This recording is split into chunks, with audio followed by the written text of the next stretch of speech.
It's Monday, the 20th of November. Welcome to The Bigger Picture.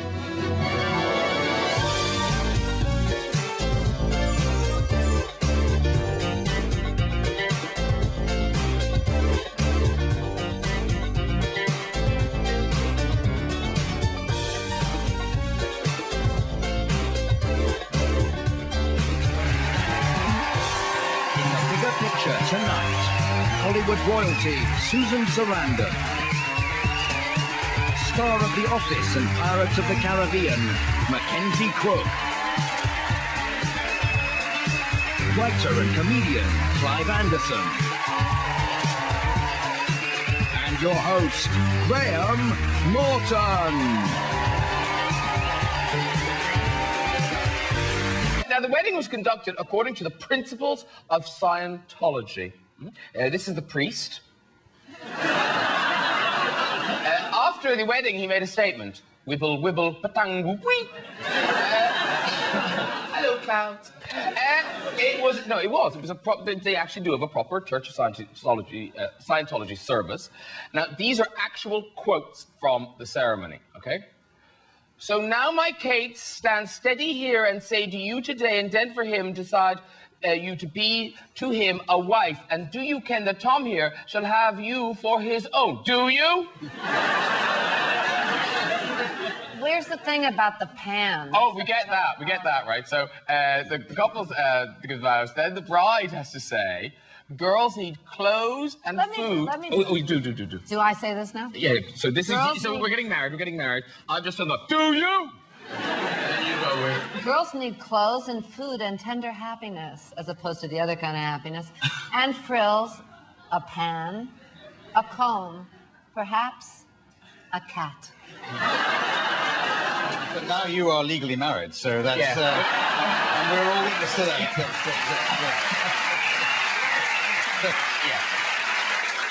How drunk would you have to be standing there saying, I'm possibly a cat? Yeah. I mean, people in the congregation must have been a bit like... Maybe it was taken out of context. I'd really like to see the context. A little bit of something there. The cat's optional. The pan, the frills, the comb, you know, you have they're yours. But perhaps a cat. This was started by... Have you been approached, Mackenzie? Because you mix in Hollywood circles now. For jury duty. Jury duty. No, Scientology. Actually, no, I did do jury service when I was, like, just turned 18, and I literally looked about 12 at the time. And I swear that I, like, walked into the courtroom, and everyone just went, what's the little boy doing here? This is wrong. And I got to, you know, sit on the jury for 3 cases, sent him into prison. Did you really? Yeah, I did. Well, the judge does that. You must have got yourself promoted in the course of the trial. Give the kid a chance. Yeah, they went for it. Yeah. So it's like Jim will fix it. Strangely, nobody's ever approached me. I remember an awful case I did, which was a... Are you sure you want to tell us about it? Fairly elderly woman who'd been charged with shoplifting, which is a crime they often get charged when you're having a sort of wobbly moment, really. And we battled away, and all lawyer stories only end with successes. So I got her off, and it was fantastic. Well, she was acquitted correctly by, I think it was a 12-year-old boy in the jury. But after she came out to me and she said, well, you know, I really ought to buy you a present. I wanted to buy you a present to thank you for what you're doing. I'll give you a bottle of whiskey. And I said, well, Dad, please don't worry. It's a legal aid case. I'll be paid in the usual way. Don't worry about that. And she said, no, I hadn't got time to go to the shop. And I'm not very popular shops. So she took out a £10 note, was just thrusting into my hand just as the jury came out of the jury room. Now, you, Mackenzie, were drawn... The police were called to your school, weren't they, because of you? See, I tried to hoax some schoolmates by hiding a bunch of diamonds in the school pond. They weren't real diamonds. What were they? What did you hide in the bag? Just like costume jewellery from my sister's jewellery box. I went to these great lengths and forged this smuggler's note and sealed it all up in a box and chucked it in the school pond when people were cleaning it out. And this huge furore happened. And did you have to do actually, they're not, I mean... No, I just kept quiet for years and years. I waited for it to peter out and nobody mentioned it anymore, and then I revealed it to my schoolmates on the last day of school. Really? By which time they'd forgotten it was a massive anticlimax. now climb them.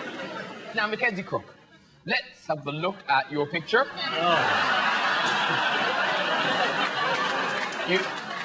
You may want a copy of that. We've made you into the Play-Doh-faced freak Michael Jackson. This is the story. It's not far off. It's slightly better than he actually looks, though, isn't it? I mean, No. This is Ray Jackson. He was in town for the World Music Awards, and he was booed off the stage. The crowd started to boo when he sang 4 lines of We Are the World. They promised he'd stop at 2. One industry insider complained that Jackson has not really moved on and matured, although he is almost 50. Almost 50? He doesn't look it. Do you think he's had something done? I think he has. According to The Sun, Jacko was snapped looking strange. Give that photographer a bonus. Whoa, these are collector's items. This is the photograph that The Sun took of Jacko's nose. Isn't that, it's just incredible. That's what happened to his genitals. There must be a moment, look at it big. There must be a moment when you just kind of think, oh, just stop now. I mean, just...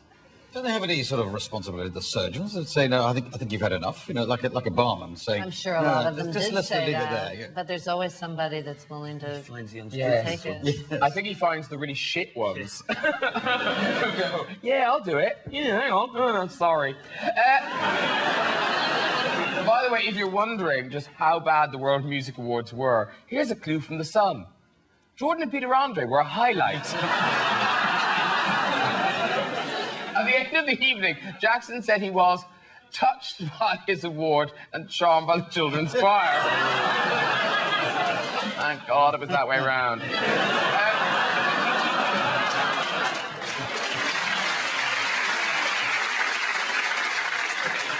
Now, Mackenzie, obviously on the back of the office, you must have gone to lots of award shows. Yeah, I've been to my share.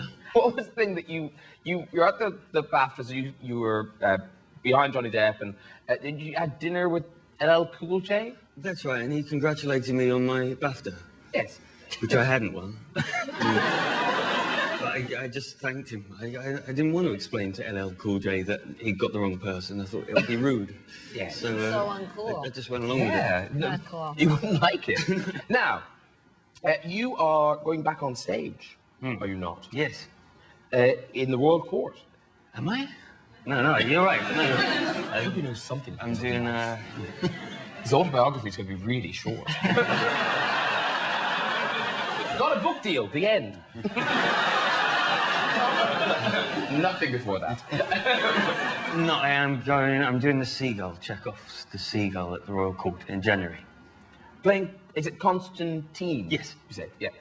Playing Constantine. Now, because I think everyone's sort of forgotten that you didn't start life as an actor. You started life doing stand-up. Yeah. That's kind of mad that you're now playing Constantine in the Seagull at the Royal Court. That's as posh as an acting gig as you can get. Yeah, it's kind of daunting. I mean, they've got confidence in me, I guess, but... You don't do stand-up anymore, do you? Not anymore. And when I did, I was always in disguise. I would never go on stage without at least a wig and some comedy spectacles. It's a get-out clause. If the big gig goes bad, just whip those off and out the back door. Yeah, you're at the bar going, that wasn't very good, was it? Yeah, who was he? A lot of comedians become actors. That's a perfectly well. It's a much harder thing for an actor to become a comedian. Yeah. I mean, I think you're so brave to do stand-up. After that, you could do just about anything. You know, that's the toughest thing there is. You're there all by yourself, and boy, when comedy's not funny, that's painful. Yeah, it's painful if you're there by yourself. You need at least an audience. I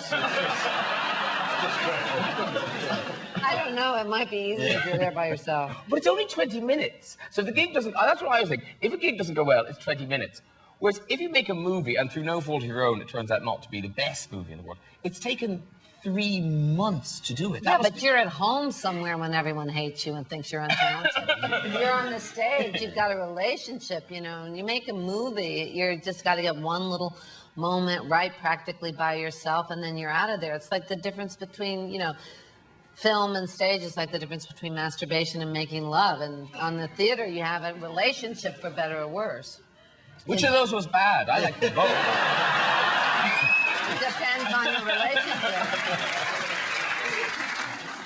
And when you're doing something like Pirates of the Caribbean, which is such a huge movie, with kind of bits happening all over the place, do you have any sense of what it's going to be?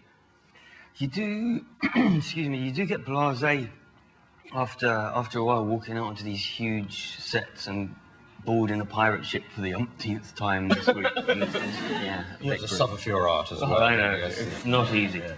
Talk